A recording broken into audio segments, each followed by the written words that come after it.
First, I will introduce you Chet Jain, who is currently the Chief Executive Officer of Crowdera, a fintech company that offers scalable fundraising solutions to global charities, corporations engaged in philanthropic endeavors and social causes.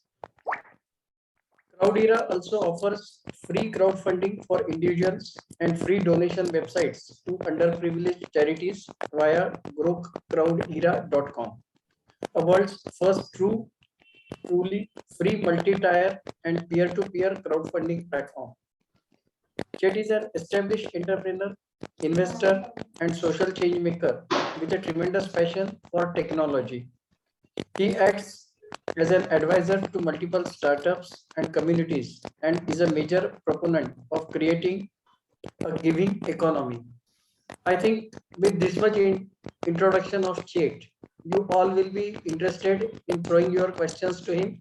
But Chet, let me first introduce whom you spoke prior to this introduction.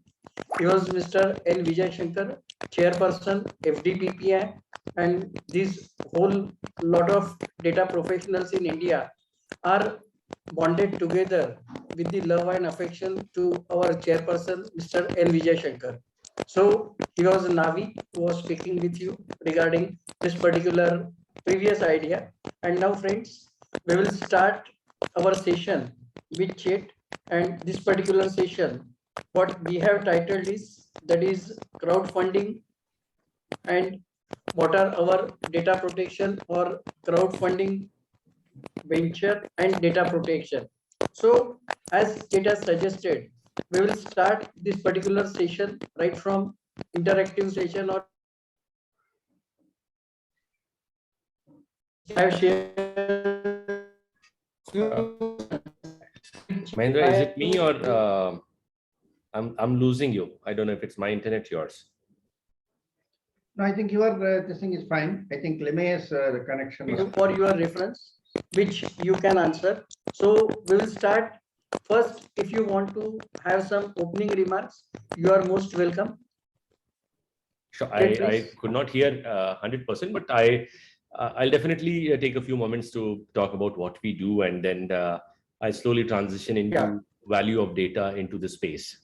So, hi everyone, thank you for having me here, and it is wonderful. It was wonderful talking to a couple of you just a few minutes ago, before everyone was joining in. So, my name is Chet Jain, and I'm the founder and CEO of a company called Crowdera. Crowdera is a fintech company that focuses on the philanthropy industry. And within the philanthropy space, we try to literally cover everything in a single value chain, right from fundraising, peer-to-peer, multi-tier models to corporate giving, and most primarily from a large enterprise level B2B standpoint, essentially, which means is if you're a charitable organization and you want to set up your own fundraising architecture, you can use our technology to do that. You can even launch a crowdfunding platform using Crowdera's fundraising tech. So that's brief about me. I've spent over a decade in Silicon Valley, and after that, been spending time between India and Singapore, focusing on Southeast Asian market. Intention is to go global, have a global dominion in the fundraising space, in the fintech space for philanthropy. Having said that, and having lived in Silicon Valley, we totally understand how important it is to control your own data. Now, my personal experiences after coming to India is every time when you go to a store, very simple example, right? Every time you go to a store, you want to buy something, they are trying to get your data. They're trying to capture your data. They're trying to ask your name. They are trying to ask your phone number. And a lot of simple people, they really do not understand why the hell should I give that thing? I mean, a transaction does not need it. And this is at every small corner. Forget about the digital platforms. I'm talking about every small nook and corner, wherever the small shops are there. The data collection has been, it's like a mafia is what I feel like. Data mafia is what I feel like. The way data is being collected. I mean, as an individual, I definitely have the right to protect my thing. But think about it. Do we have any privacy? Our Google Home is listening. Right now, I'm speaking with the AirPods. So my Siri is listening. I have my Alexas in the other room. It is listening. Suddenly you would see that someday that Alexa comes up and talks to you. You did not even speak to it. You did not even speak to your Google Home, and it will start talking to you. So constantly some or other device is listening to us. So first, let's break the facade that there is anything called as data, or in privacy left anymore in the current connected world. If you want to be connected, we have to accept the vulnerabilities of being exposed to data losses, or being used in a wrongful way. So that certainly is going to happen. But at the same time, at a human level, we should have control over where should we give our information and who should we give our information. And I think this is where, in a day-to-day life, we need to make very conscious decisions, whether we are going to a movie hall, or buying something from a superstore, or simply buying something online also. Do we really want to give all our information? Is it required? Why is it required? Can you not just simply jump on a guest mode and still do the transactions? Is it required? We are actually giving our data so that they can analyze us and keep feeding us with a lot of information. With that, what I feel is, again, coming from a business standpoint, now if I wear my CEO hat, I am looking at data. I need data. Without data, how will I analyze? I have an AI company in my portfolio. We have our own AI that we have built. Now that AI is useless without the data. Now, what data are we talking about? Is also very important. And when I say what data, if I am not able to, as an organization, even if I don't save the data. So let me talk about Crowdera. How do we interact with data? As a fintech company, we are not a payment gateway. We do not intend to become a payment gateway. So we do not save any private data. However, because it is a public platform where you're sharing your information, we mandate people to share who they are talking about. Just to ensure whatever they say they are. That level of mandate is there, and that data is public. So we only save whatever is public, is what is there on our servers. But anything which is not public, for example, your credit card information, it cannot stay with us. It will be with the payment gateways, and even they don't save it and they have their PCI compliances and other compliances in place. So that way, a certain level of data with people are opting in, and that data stays in. And this is generally the situation almost everywhere. But again, coming back on, having said that, where is that we need to make our decisions in terms of what level of data needs to be shared is very important, and it is a personal choice. I feel with me, my life is very private. I don't share much data on social media. I'm extremely inactive on social media. So I don't want too much of information about me in public. Having said that, I do not mind. Somebody, Reena, can you please go on mute? Nice, I guess somebody's on mute. Somebody should go on mute. All right. All right. So I personally do not put my data on social media. I really do not want people to know my activities and figure out what my next move would be, because there are algorithms that can predict what I would be doing if too much data is available online. Having said that, I don't mind the Googles and the Alexas listening to me, because there is nothing I can do about it, because we know that data they are trying to feed me only via the internet channels, social channels. But if I'm not active on this side, this data is useless for them. They are not necessarily able to predict. They're probably able to come up with analysis about me, and they'll be able to show some ads relevant to what I might think. But if I'm not on this side of the world, this data is so it's a very connected world in today's age and time, where we really need to be worried about, more than being on a technology side at this point. It is about the day-to-day life, and whatever do. Think about in a week's life that we live, how many places we go. Of course, COVID world, so we are not going much out. But at the same time, just a couple of weeks ago, when we thought COVID was gone, how many activities did we do wherever we were sharing our data? wherever we were going, data is not just about your name, email address, phone numbers, etc., but your pictures, wherever you're being captured, wherever you are in the public cameras, even there was one beautiful thought that I had, but irrespective. So what I meant to say is, data comes in all shapes and forms. I think a very simple law or protocol is, nobody should be able to take your data without your permission, without revealing why they are taking it and how they are going to use it. And do they have permission to use it commercially or non-commercially or whatever? That is very, very simple. That awareness, how people are going to bring in, that I don't know. I think that's why the data protection laws come in place, where the data receiving party is going to ensure the protocols are followed and people are aware that how they are going to be using their data. So that's a very brief about me and my original views about data. But let's take the questions, Mahendra. You can shoot some questions that you have in mind. Yeah.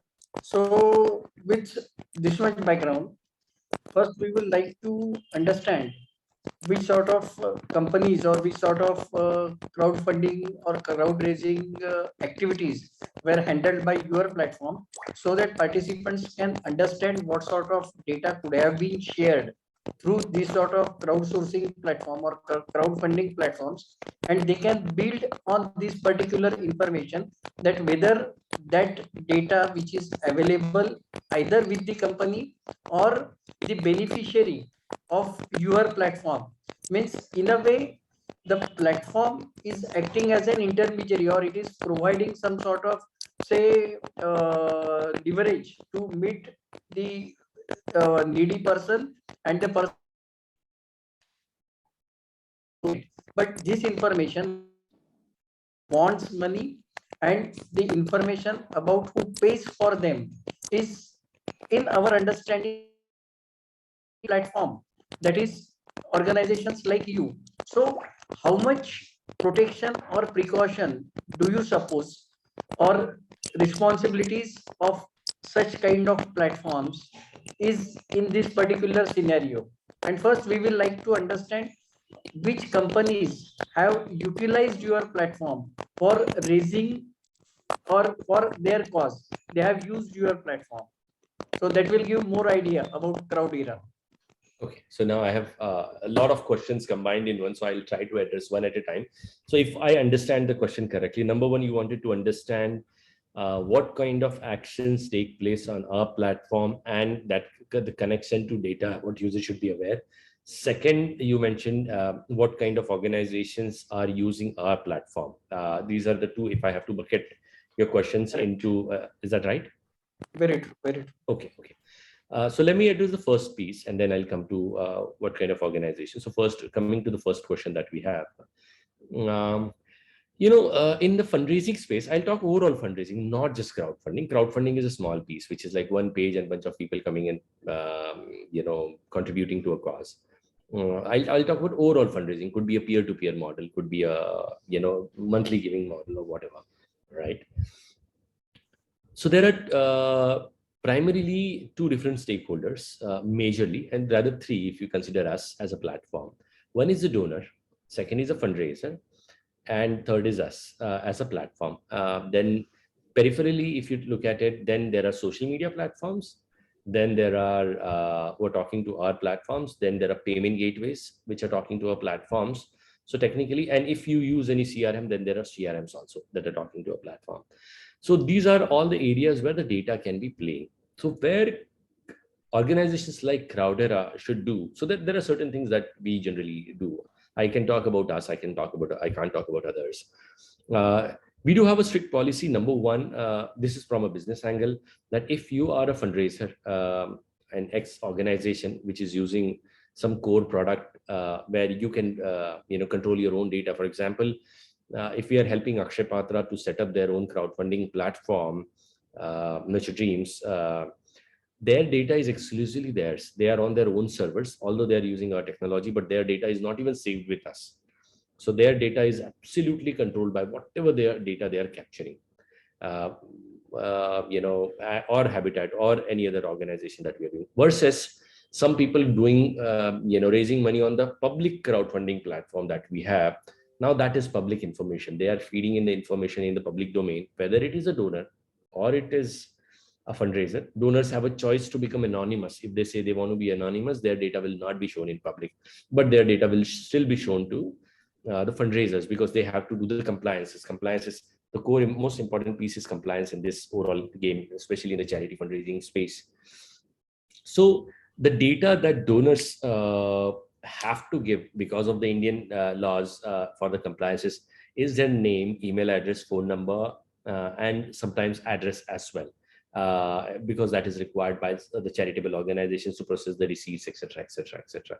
So this data is very much there, and since this data has to be processed by the charities on a platform, that data stays on a platform with the permission from both the parties, and that's what we actually cover in our terms of service. Typically, we don't ask for addresses unless the charities demand for it, but it's a relationship between a charity and a donor, or a fundraiser and a donor, and we primarily ensure that we only facilitate. This is from a regular donor-donee kind of relationship. When we come to fundraiser peer-to-peer model, which we also specialize in, when we say peer-to-peer essentially is, let's say your organization wants to raise money, and we currently have 24 people here in the team on this call. So instead of Vijay starting his own fundraiser alone and you all contributing and sharing the same campaign or fundraiser, capabilities of giving all of you your own pages, but the funds directly will go to the organization and it will come under one umbrella of Vijay. That is mostly peer-to-peer. Like Mahendra will go in his own network and Samir will go in his own network. And will have his own branded pages. Now, this is where the data being shared in the peer-to-peer model is Vijay chooses to kind of activate his team. So that data of whatever Vijay is doing is going to the team, and team's data is going to Vijay. So all of your data, whatever you're putting in there, will be accessible to Vijay, and vice versa in this particular space. So, on a crowdfunding standpoint, you really don't have to really worry much about it, because anyone who is actually giving information is with their will. But what we do with that is very important. For example, if there is a crowdfunding platform that has a lot of data of donors, they have actually created a lot of data. So now the same data being used without your will to market you over and over again. It's like if you keep seeing a donation appeal for something you really don't want to see, you have made a contribution to one particular piece, but your data is being used to bombard you with, images, which really, you have not chosen to do that. So that is somewhere, I think there is a gray area, which definitely the data protection law should cover. You won't see, Crowdera does not bombard people with, our donors will not see any additional image. If they came, they contributed, they will just contribute. If there is only primary change in any protocols in the organization, that's when they see. We do not market to existing donors at all for any other campaign, and we do not share data from one campaign to another campaign. I think that level of secrecy of data, that level of data privacy has to be there. Unfortunately, that is not being followed, it is. And if you look at it, crowdfunding businesses may not survive, according to a lot of people, if people stop following that level of protocol, because their cost of donor acquisition will go up if they don't target the same set of donors. Now, I can understand if a donor has contributed to one particular charity or a fundraiser, that same charity or a fundraiser reaching out to the same donor is a different story, but that donor has no relationship with some other charity, and that charity reaching out is a challenge. Now, this is where we are talking right now. We are talking about India or Indian crowdfunding platforms, any other crowdfunding platform.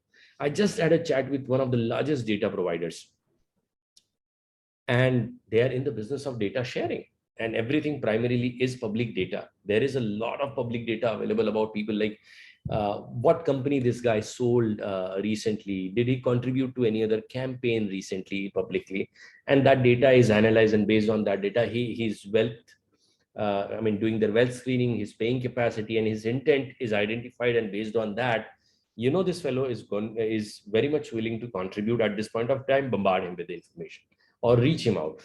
So it's like it's like an era where you cannot live without it. So all I feel is what you can put is an ethical code of practice that can be put together, where platforms agree that they will not use the data, or they will not abuse the data. That's my take on this. Now, answering your second question, Mahendra, is who all are users? Small interruption. I think Mr. Samir has some follow-up question. So, Samir, Sure. can you go ahead? Samir, your question, please. That's all right, Dr. No, Lemay. please Let go him ahead, Samir. answer the. No. Why don't you answer Dr. Lemay's question first? Second part of his question. I'll come back to the other part. Not a problem. Sure. So the second part was what kind of organizations are using us. We are very agnostic. Primary focus is on charities. So we have organizations like Akshay Patra, Annamrita, ISKCON, religious organization. If you look at it, we have Ramchandrapur Mutt, and again religious organization. We have ActionAid, international charity. We have Habitat for Humanity, international charities. Some of them are using. We also have Ministry of Defense, by the way, using us. We are considered as one of the most honest platforms in India, and we happen to be the only platform that has gotten real estate on a governmental website, Ministry of Defense's website. If you see, the first 1/4 has major name about us as an exclusive fundraising partner for Kendriya Sainik Board. And some of them are using the premium enterprise level solutions that we offer. Some of them are simply using the public platform that we have. I think that's pretty brief. But we also have, besides the charity ecosystem, we also have individuals raising money for setting up an education fund for a deceased person's kids. Or we have a music video coming in and wanting to raise money for the music videos. We have filmmakers like Rajat Kapoor has raised money for his film. We got Alia Furniture Wala raised money for her film. So we got many documentaries and filmmakers also raising money on a platform. We have slowly moved that business to a new platform called Yellow Scooter. But that's a little bit brief about us. But there are very interesting platforms that are coming up that are powered by Crowdera. Is one platform is called SOFORM, SOFORM.org, which will be by Bharatiya Jain Sangatna and Shantilal Mutta Foundation, supported by Bill and Melinda Gates Foundation and Vallabhbhai Bhansali and few others. They are supported by a lot of organizations. That is coming up. We are launching another AI platform for another customer, again on a crowdfunding space. So in next coming months, you will see many platforms. So we, instead of we don't compete with crowdfunding platforms, rather we create crowdfunding platforms. So I hope that answers your question, Mahendra. And Samir, if Mahendra's question is answered, then Samir, you can ask yours. Yeah, Chet, what I wanted to ask was, you mentioned about organizations like Akshay Patra's data and some other organization, where you are saying that you are only a platform and you are they are storing probably data is being stored at, let's say, an Amazon or Azure or Google Cloud or wherever. Right. So are you saying that that your organization is providing the platform only and the hosting is taken care of by the concerned entity, or how does that work? No, so essentially what we do is with Crowdera, it's a choice. People sometimes could choose to just host it with us. So then it is not necessarily an enterprise level solution. Enterprise level solution primarily is when we are setting them up, whether with Azure, Google, or with Google Cloud, or with AWS. Primarily with AWS is what generally everyone prefers. We also offer AWS credits if they are young charities or young startups, because we are partners with AWS Activate, and we can offer $10,000 plus worth of credits to them for 2 years. And so that is one particular piece about hosting.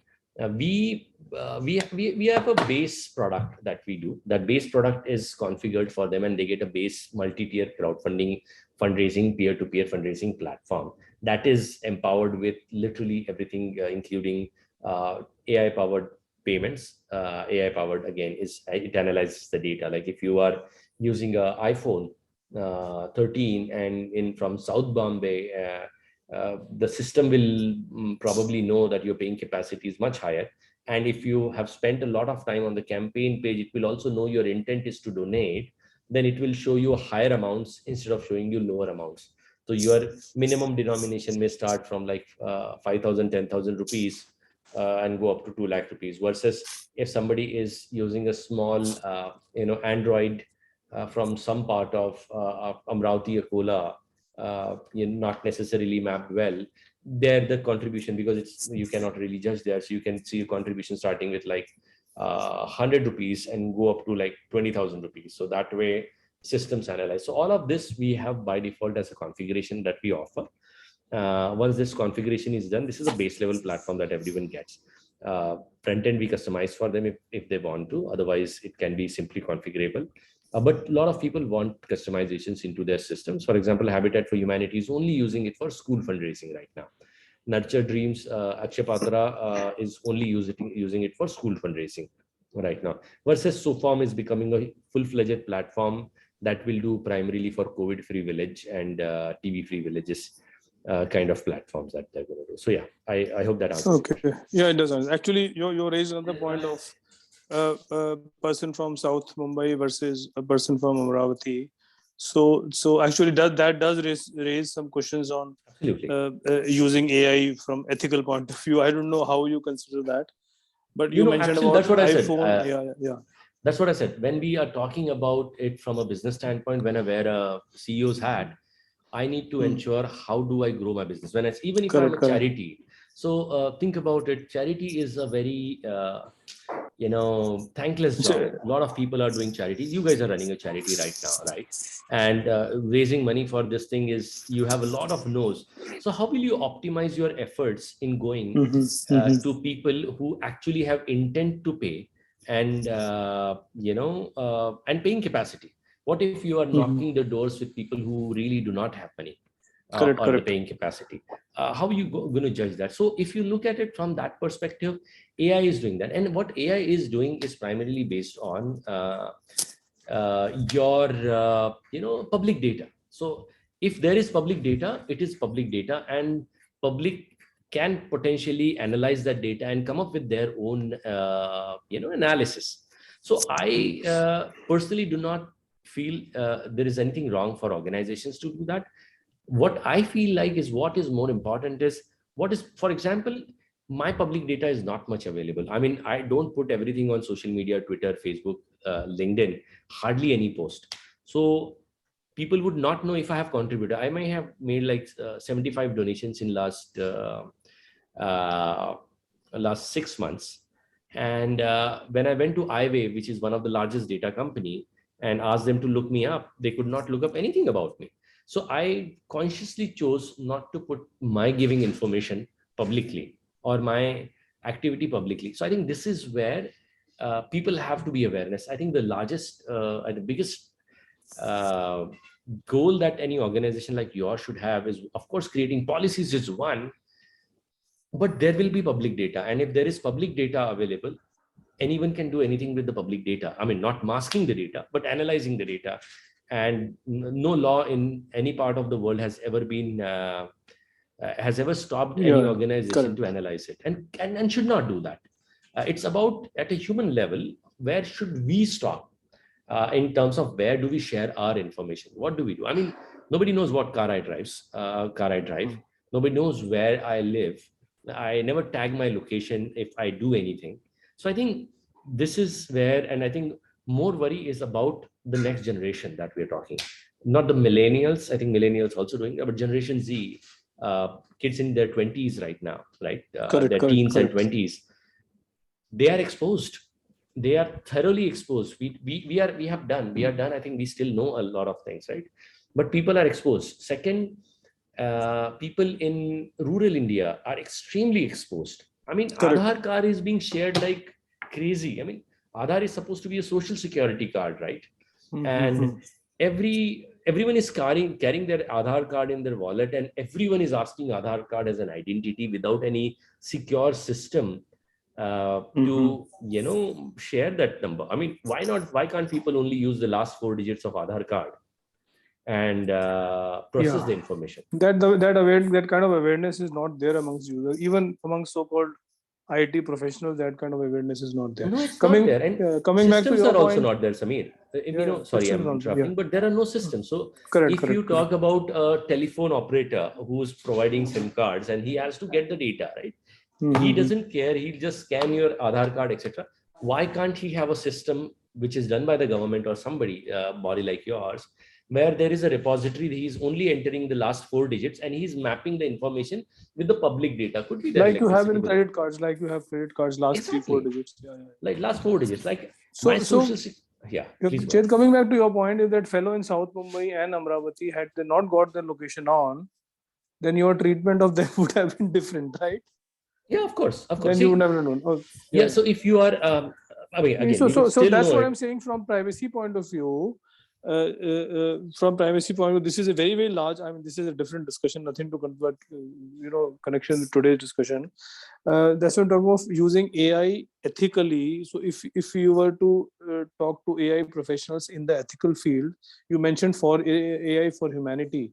I don't know if you know that group, also a US-based group. So I'm part of that, where they say that AI and ethics need to go hand in hand, and Absolutely. there this question would have raised many eyebrows about using somebody's location. Maybe his poor fellow has put his location so that his Zomato delivery comes on time, and Zomato knows where to deliver. But no, so you don't use his location primarily when you are actually, I mean, there are multiple ways, but the systems, what systems would do is systems would check your IP address, and IP address has a location. Correct. Agreed. So No, now that's it is not that's about quite a clear. precise location. It's a public data. Your IP, if you are using internet, your IP address is a public data that you have used internet, and that is required for transparency.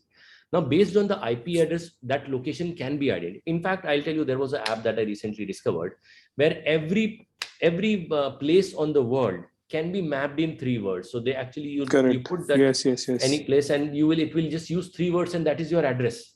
And anyone can find it, right? I mean, I think what we have to live with, instead of fighting with data usage, we need to come up with, we have to live with the fact that AI is going to live. Data leakage is going to stay there. How do we bring ethics into the system? How do we bring morals into the system? For example, Facebook's AI started talking to each other and it started building its own version of things. Facebook had to shut it down. Correct. There is AI that can learn from you and start coding on your behalf, and you would not even know. So there is a possibility. All the science fiction things that you have seen, Correct. There so is I have one last question. I think SEC regulates crowdfunding platforms in US. Do we have a regulator in India also, or we want it? I mean, we have been requesting. I mean, so SEBI has been trying to work on crowdfunding regulations, but let's understand, crowdfunding regulations only come in when securities are exchanged. So there is a big myth about crowdfunding. People think, when people think about crowdfunding, they think about revenue or equity and all. But crowdfunding is just a process. I mean, you stand in front of a temple and ask for money. It is crowdfunding, right? So you cannot regulate crowdfunding. It's like a human right. I feel it is a fundamental human right, because we are social animal, and this society is meant to help each other. Again, to your point, ethics need to come in, but regulation has to come in. I think it is high time for us to kind of bring in regulation, and we are talking at right time. Budget is going to come out very soon. In fact, one of my pre-budget quotes, I mentioned the same thing. It is high time for India Inc. to come up with regulations for crowdfunding, define what is the difference between an equity crowdfunding versus a debt-based crowdfunding versus revenue share kind of a crowdfunding. Any form of security, and it has to be simplified at different tiers. When I say simplified at different tiers, which means by not regulating it and restricting it, we are taking away an opportunity from small startup or a small organization, right? That can potentially raise money from bunch of people. And these people, again, they should know their rights. They should have the paying capacity, etc. Just like the regulation crowdfunding in the US. Right? So we closely observed it for several years. We were part of that exercise when it was happening, when it was starting. in the US. So India definitely needs that, but also there has to be very strong. Now I go to the charity space. Ministry of Charity in Singapore has a wonderful code of practice in the in Singapore, where platforms are required to do the KYC mandatorily to ensure that charities are ensuring the donor information is correct and their KYC is doing correct, etc., etc., etc. So there is a little bit of a mandate on the platforms as well. So we do that in Singapore. When we are we in fact do it in India as well without any regular thing. But there has to be a code of practice also. And crowdfunding platforms can be one of the best engines. I would not use, I think crowdfunding is not the right word I like. Fundraising platforms, digital platforms can be the greatest tools that organizations, charities, and governments can use to establish transparency, because this is where you won't necessarily have to speculate if any organization is doing wrong. So I believe regulation is required on both ends, both parts. And in fact, there has been this intent on my end to kind of create an advocacy group, just like what you guys are doing for data protection, for the fundraising space within India, fintech and fundraising space within India, where we kind of bring in experts from around the world, where Italy has established laws, US has established laws, Singapore has it, even Dubai has it, right? India needs to learn and quickly move ahead. We should not delay. I think we are missing out an opportunity. Yeah, even absolutely. SME IPO is crowdfunding, right? But think about SME IPO. Anyone wants to do SME IPO, it is a pain in ass, right? Sorry, excuse my language, but how many SME IPOs have happened in India? Hardly anything. Yeah. So this is a longer discussion. I'll leave the Yes. floor to other people here. Thanks, Chet. Yeah. Wonderful. So, Chet, one of the follow-up questions regarding ethics and crowdfunding platforms, etc. So, are there any known data breaches from any of these sort of crowdfunding platforms that you know about? Guys, I am also taking liberty to switch off my camera. I was like, let's be equanimity. Okay, no problem. Anyways, No problem. Anyway, so what I mean is, when we are talking about data breaches, as such, there have been incidents where there has been attacks on some organizations for the data, but it hasn't been primarily in the crowdfunding space. There hasn't been any major issues like. I rather would say there is a misuse of data from an ethical standpoint, not on a legal standpoint, which has been there. Especially as a donor, you really do not want to be annoyed with too much, too many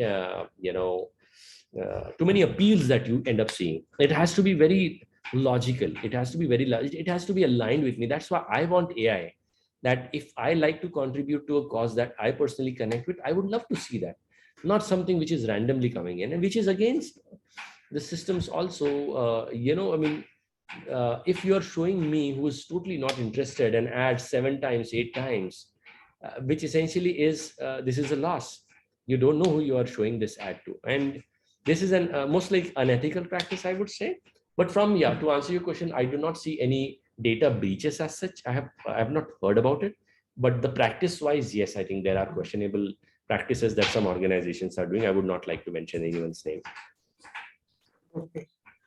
Participants, if you have any questions to Chet, you can ask those questions by unmuting yourself, because we want this particular session to be a dialogue and not a monologue. And I think it has been mostly a dialogue and interactive it was session. good.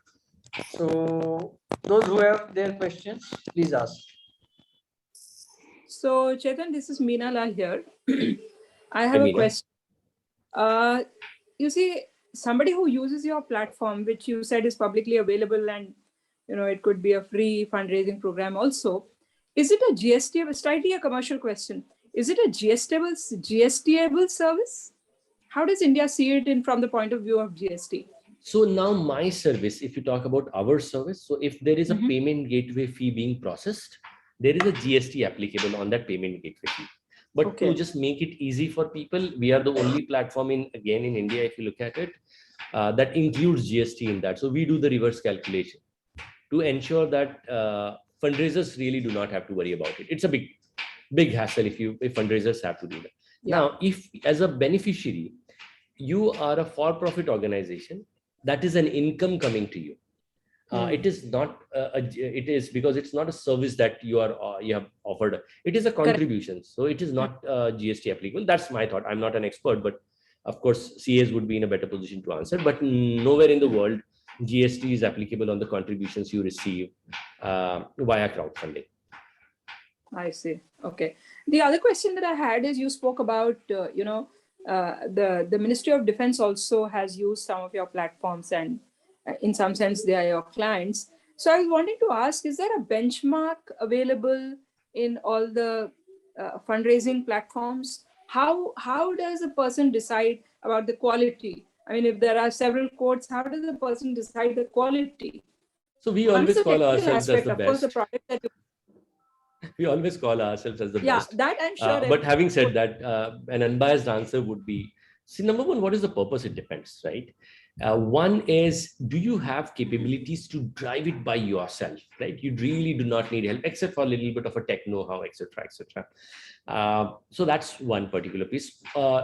Are you following any compliances in terms of, do you want to keep your cost of fundraising low, right? You really do not want to, because there is a gray area, administrative cost and cost of fundraising, right? If you say my cost of fundraising is 23%, like a lot of other organizations are charging when they help you raise money, and they do advertisements, etc., etc.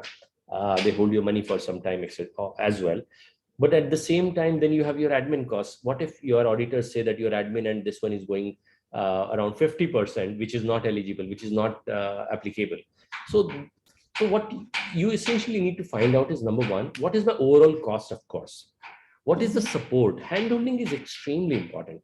So Crowdera has, even the free customers that we have had, everyone had gotten wonderful support for years together. Of course, we have our limitations because we cannot serve everyone absolutely free pro bono, because we have to pay to the human. So we have a very small support thing, because not necessarily every can afford a direct payment service. So there is a support fee of 2% we add, where people want human support constantly. If they're confused with something, if they have a question, they always have a human dedicated account manager to add. And I think that's max what we feel. There are other organizations where people charge substantial amount of money in terms of commissions, besides payment gateway also. And they do a good job. By the way, they raise money for you also. But then is it worth, is what we need to ask, because what is happening is, even they do performance marketing. And do your donors really like to be seen if they're pushed? Yeah. So essentially, better to engage with a performance marketing agency, so you control your own data. Because when you're using the platforms and they are dealing it with you, they don't necessarily give your own data to you, except when you have, they will probably process the receipt or give limited information. But you don't have analytics of your own data. You should have the permission to write. So which platform is giving your data directly to you? Can you download an Excel or Google Sheet, whatever it is, in whatever shape and form you want? Can they customize some things for you? These are a few parameters that you need to choose if you want to choose a free platform. If you want to choose a free platform, to be honest, there is no choice other than Crowdera in the entire world at this point of the time. We were the pioneer, literally in the US to everywhere else in the world. And we still are truly free fundraising. If you go on any crowdfunding platform, in fact, I respect GiveIndia a lot, because I have a lot of respect for Venkat personally and Atul. But having said that, even for survival, they have to add that tipping methodology, that, hey, please give us a tip, and that tip can go sometimes up to 50% by default, and you have to reduce that tip to. So basically, the donor who was supposed to give you the money, that donor is compelled emotionally to give money to the platforms, even if these are for-profit organizations. So that becomes an agency service. So we are not, Crowdera does not even allow tipping. So we don't believe in donor tipping at all. We are like, we want to help organizations to be sustainable in the process of fundraising, so that every year, every time you want to fundraise, you can just dial in your fundraising thing.